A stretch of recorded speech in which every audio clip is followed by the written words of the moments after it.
Ride a horse take you down. Do you know how much? Very cheap. The locals offer rides through Petra, where you can see this incredible Treasury building. It's a UNESCO Heritage Site.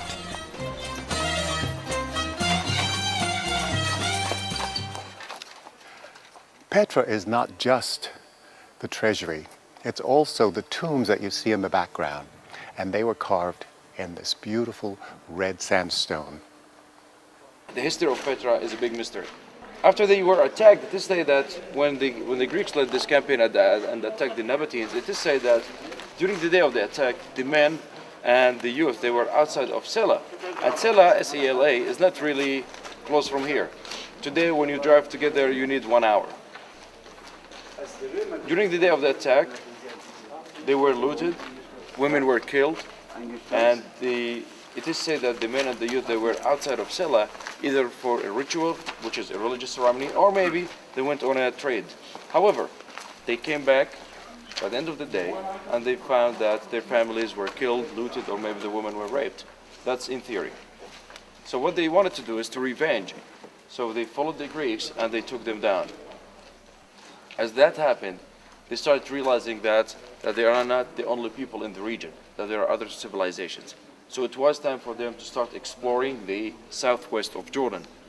And what they found at later stage, sometime around the 2nd century BC, they found what Mother Nature gave them. It gave them a huge range of mountains. It starts from here and it travels all the way towards Saudi Arabia. And the name of the mountains that travels this area to off to Wadi Rum, then Saudi Arabia, is Ash-Shara. Now why Ash-Shara? Because the Nabateans, they believed in figures and idols, and the god of all gods is called Dushara. So the name developed in the modern history of this country to become Al-Shira Mountains. This range of mountains is different than the rest of the country because it's sandstone. And the gorge that we will see and we will walk through as the main entrance of Petra, it's because of water erosion throughout the thousands or hundreds of thousands of years. However, later on, the Nabateans, they started collecting the water. There's a whole hydrology system, by the way, in Petra. I can always recommend good websites for more details on that. They collected the water from the mountains. Just imagine the greenery and the vegetation that was here thousands of years ago. They collect the water through the dam, and that's the bridge actually today. And if you notice, there was a tunnel on your right-hand side. That's to drain all the water to the city center. Now, some of the water went through the gorge or the sea. That's where you're sitting. They carved out the water canals. And this does not just go to the Treasury, it goes to the city center too. Petra became a very important central metropolitan city by the early 1st century BC. They developed their way of life. They were the best in trade and merchandising. And what really helped them was using the caravans routes, especially the King's Highway. Not only this, they even made it to China. They used the Silk Road to China. Petra had so many names for different civilizations, different periods of time. The Chinese and the ancient Chinese, they called it Likan. The Arabs, they called it Rakim. The Greeks, they called it Petra. And the Nabateans, they still called it Petra. Now, what does Petra mean? It means the rock. And it's a Greek word, or Peter, if you will. By 106 AD, the Romans wanted to invade Petra, but they couldn't, because the Nabateans of Petra in the region, they were paying a tribute to Rome in order not to be attacked. But Trajan, or Trajanus, the one who reconstructed the King's Highway, he was fed up. He reached to a point where he finally wanted to attack the Nabateans. He did not really attack them finally. He came to Petra, and he took over Petra gradually. Petra is a huge site, and it was not made or carved out in stone in 1 or 2 years. Within 300 years, Petra was made. By the 4th and the 5th century AD, Petra started to decline. Most people, geologists, believe that an earthquake struck and destroyed the city. Some others say they shifted their caravans routes from Petra into Basra, a city in Syria, and that's how their economy collapsed. By the 7th, 8th century AD, Petra totally declined, and it was lost in time for 1,000 years until it was rediscovered by a Swiss voyager named Johann Burckhardt in 1812. Throughout the 1800s, a lot of voyagers and explorers came from Europe, and they talked a lot about Petra. One of them is David Roberts from Scotland. The first archaeological diggings in the site took place in the 20s by a British crew. Up till today, tomorrow, and for the coming 50 years, there are always more to reveal and see in Petra. This is in very niches like those. This is not a place for caravans or camels to stop. It's a place for rituals, for praying. Petra is a cemetery. That's what it's about. It's not a place where citizens would come and trade unless it turned to be Roman at later stage. But generally speaking, Petra is doomed. The carriage ride is another way to see Petra. The Treasury peeks through this cavernous red stone opening and offers a glimpse of a very unique structure that dates back several centuries.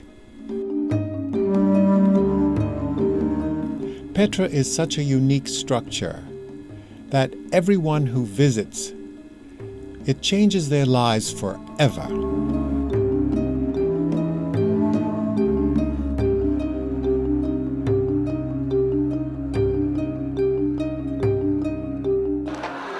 There's a full pyramid shape you see, and in the middle there used to be a figure, and this is called Atargatis, the goddess of fertility, which is again Nabatean.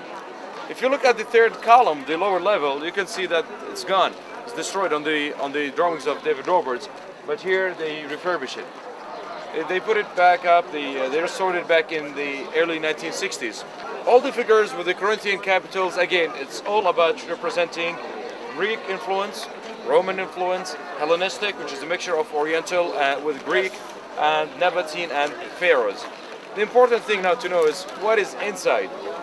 Disappointingly, there's nothing inside. Just a room, and what's inside will be three chambers or 3 burial rooms. That changed actually a little bit of the history of the Treasury, that it was built in many stages, and that's a clear evidence that it took them an average of 50 years to do it. Welcome to the wonderful world of travel. I'm Jon Haggins. I'm here at Petra. And when I think of Jordan, I think of Petra. And Petra is a UNESCO site. It's a very special place. It's a place that Cleopatra came.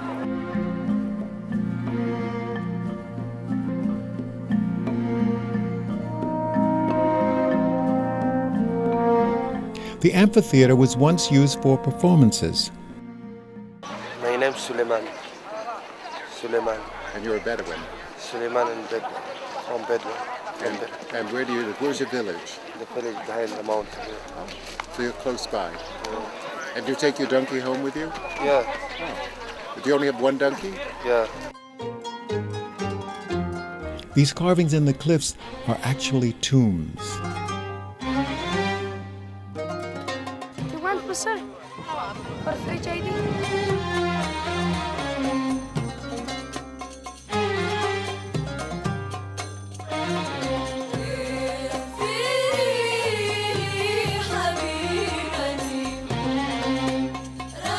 And they would just stay here for a night. They would take the water that we need for the camels, for themselves, for the people, and then they would just indulge themselves up in those carvings. So no tombs are involved, I must say, in Little Petra. So Little Petra is a name that locals, the Bedouins, gave it to this place. But again, the interesting thing is the frescoes that were found. But here's what happened. The Bedouins in the past, they used to stay within these ruins. They used them as shelter because it's a terrible cold, I must say, out here in December through February. It's very cold, so people, they would use those caves or the carvings as shelters, and they will just build fires. So eventually the smoke of those fires would affect in a negative way the facade itself, especially the sandstone that is very sensitive, plus the fresco. That's the only fresco that we know about in the Nabatean history. It's in a terrible condition. Plus the ignorance of the people in the past. I'm talking about 100 years ago and more than that. They made graffitis. They put their names, they made scratches, but it's marvelous and remarkable that even on the front part of one of those facades, they had a stucco. And the stucco, you look at it, you think it's something made modern because the stucco is very, very detailed and measured, that they made them, it looks like blocks, like bricks, if you will, but it's white stucco, and then a lot of graffitis on that.